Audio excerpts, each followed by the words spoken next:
नमस्कार। आज एक साथ तीन धमाल है। पहला तो आज साल का बड़ा दिन है, मकर संक्रांति, जिसको आप सबको हार्दिक शुभकामनाएं। और दूसरा तो आप सबको मालूम है कि आज जीतो ढोल बजा के का बम्फर ड्रा है, जिसमें आज ही का दिन है 7 बजे ड्रा निकाला जाएगा, जिसमें ऑल्टो कार, इलेक्ट्रिकल गाड़ी और कई सारे इनाम हैं। और जो भी कहानी सुन रहा है 7 बजे तक के वो विनर बन सकता है।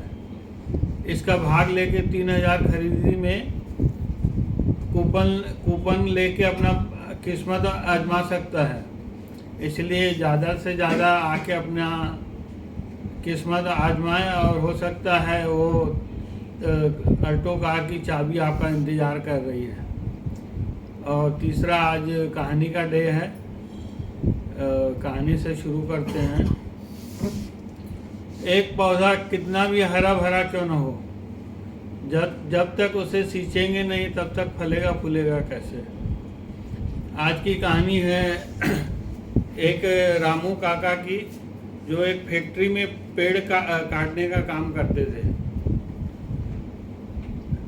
तो उसका जो सेठ था आए दिन वो रामू काका की तारीफ करता था और मजदूरों के सामने अच्छा काम कर रहा है, अच्छा कर रहा है। तो दूसरे जो मजदूर थे उससे चिढ़ते थे।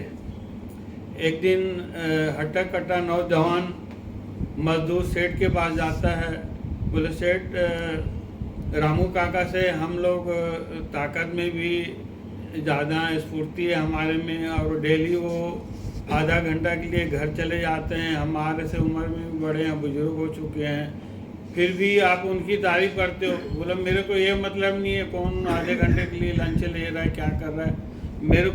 मैं ये देखता हूँ कि दिन के आखिरी समय में सबसे ज़्यादा पेड़ कौन काटता है। सबसे ज़्यादा पेड़ वही काटता है, रामू काका। इसलिए मैं उसकी तारीफ करता हूँ। तो उसको और गुस्सा आ जाता है। बोलता है, आप कोई भी कंपटीशन करवा दीजिए, प्रतियोगिता कराइए, देखते हैं कौन ज़्यादा पेड़ काटता है, वही विनर होगा। बोले, ठीक है। कल दूसरे दिन उसकी प्रतियोगिता का आयोजन किया गया। सब जो भी मजदूर थे अपने स्फूर्ति से, अपनी ताकत से, सब जोर शोर से आए और पेड़ काटना शुरू किए। रामू काका वो अपने रोज़मर्रा के हिसाब से, ढर्रे के हिसाब से धीरे धीरे पेड़ काट रहे थे। तो सब सोच रहे थे आज तो रामू काका हारेंगे ही। और जैसे ही लंच का टाइम हुआ तो रामू काका ज़्यादा में ज़्यादा 4 या 5 पेड़ ही काट पाया था। और वो फिर अपनी कुल्हाड़ी लेके हाफ टाइम जैसे हुआ घर चले गया आधा घंटे के लिए। तो लोग सोचने लगे तो आज तो निश्चित ही हारेंगे। और जो सेठ की गलत फहमी है कि रामू काका ही ज़्यादा पेड़ काटते हैं, उनका आज विचार भी बदल जाएगा। तो रामू काका गए और आधा घंटे के बाद जैसे कुल्हाड़ी लेके कंधे पर वापस आए और सब हंस रहे थे कि आज तो रामू काका निश्चित ही हारेंगे। और फिर अपने काम में सब लग गए। आखिर काम समाप्त हुआ, समय पूरा हुआ और पेड़ों की गिनती शुरू हुई। जो मतलब पहले जो गया था व्यक्ति सेठ के यहाँ, उसके पेड़ की गिनती शुरू की गई। 5, 6, 7, 8, 9, 10, 11, मतलब 11 पेड़ काट चुका था। वो काफ़ी खुश था और बाकी लोग भी तालियां बजाने लगे, क्योंकि 9 या 10 पेड़ से ज़्यादा कोई काट नहीं चुका था। इसलिए उसको सोच रहे थे ये विनर है। बाकी रामू काका की पेड़ों की गिनती बाकी थी।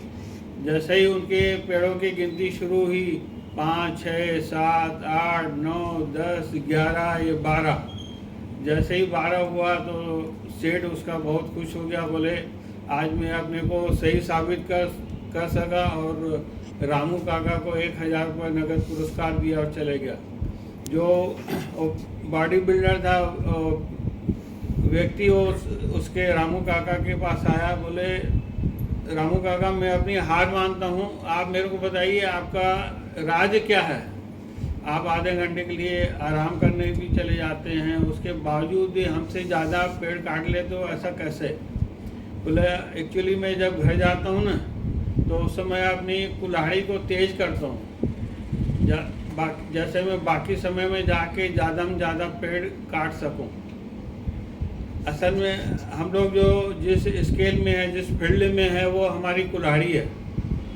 हमारी कुल्हाड़ी को तेज करके जो पेड़ काटने का काम है, वो हमारा काम है।